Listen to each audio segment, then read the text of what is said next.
समान नागरिक संहिता विधेयक को राष्ट्रपति की मंजूरी मिल गई है। अब नियमावली बनने के बाद इसे उत्तराखंड में लागू कर दिया जाएगा।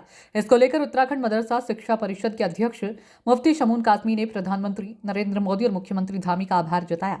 इसके अलावा उन्होंने विधेयक पर राष्ट्रपति की संस्तुति के लिए उनका भी आभार जताया है। उन्होंने कहा कि एक ऐतिहासिक कदम है और इस कदम के लिए सभी का आभार है। मुफ्ती शमून कासमी ने कहा कि ये सभी के लिए समानता के अधिकारों की रक्षा करेगा, खासकर महिलाओं को समानता का हक देगा और सामाजिक कुरीतियों को दूर करेगा।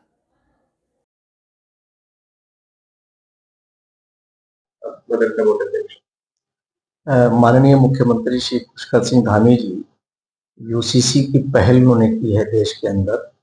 मैं समझता हूं सबसे पहले मुबारकबाद माननीय प्रधानमंत्री जी श्री नरेंद्र मोदी जी और उनके कार्यों को आगे बढ़ाने वाले हमारे लोकप्रिय माननीय मुख्यमंत्री श्री पुष्कर सिंह धामी जी और उनकी सरकार को जाता है। राष्ट्रपति महोदया ने उसके ऊपर अपनी मोहर लगाई। हम आभार प्रकट करते हैं अपने राष्ट्रपति महोदया का कि उन्होंने 50% आबादी को न्याय देने के लिए जिस तरह से यूसीसी को लागू किया है, मैं आज ये कह सकता हूं कि हमारा राज्य देवभूमि पूरे राष्ट्र के अंदर एक आदर्श राज्य स्थापित होगा और हो रहा है। मैं इस मौके पे ये कहना चाहूंगा कि यूसीसी किसी धर्म के खिलाफ नहीं और यूसीसी उन कुप्रथाओं पर अंकुश लगाने के लिए है जिससे हमारे समाज के अंदर अबराबरी पैदा हो रही थी, महिलाओं का उत्पीड़न हो रहा था, पुरुष प्रधानता हावी थी।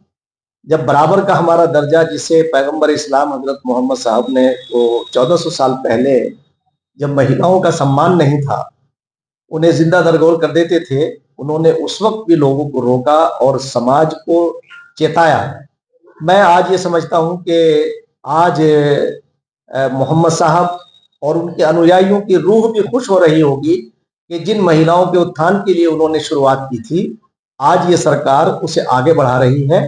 मैं स्पष्ट करना चाहता हूं कि यूसीसी किसी भी धर्म के खिलाफ नहीं है, इस्लाम के भी नहीं है, इसलिए कि बहु विवाह, एक से ज्यादा शादी इस्लाम का अनिवार्य हिस्सा नहीं है। इसी तरह से 3 तलाक इस्लाम का अनिवार्य हिस्सा नहीं है, बल्कि 3 तलाक को तो ऊपर वाले ने यानी अल्लाह पाक ने बहुत नापसंद फरमाया है। इससे तमाम घर खराब हो जाते हैं।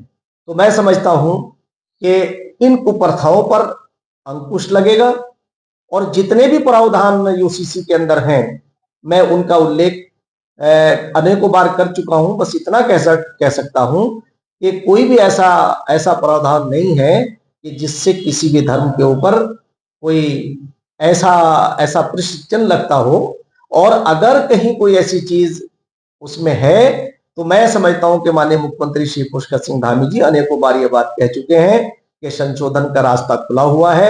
आज मैं तमाम देश के मुसलमानों से, देशवासियों से कहना चाहता हूं कि यूसीसी के आने से देश के अंदर राष्ट्रीय एकता व अखंडता हमारी मजबूत होगी, भाईचारा मजबूत होगा और सिमिलरिटी हमारे अंदर आएगी। हम भारतीयता की तरफ बढ़ेंगे। इसमें कोई भी हमारी किसी भी पूजा पद्धति के ऊपर कोई भी प्रतिबंध नहीं है। हम निकाह भी वैसे ही करेंगे, शादियां भी वैसे ही करेंगे, जो भी रस्म रिवाज जिस भी गोत्र के, जिस भी धर्म के होते हैं, वो उसी तरह से चलते रहेंगे।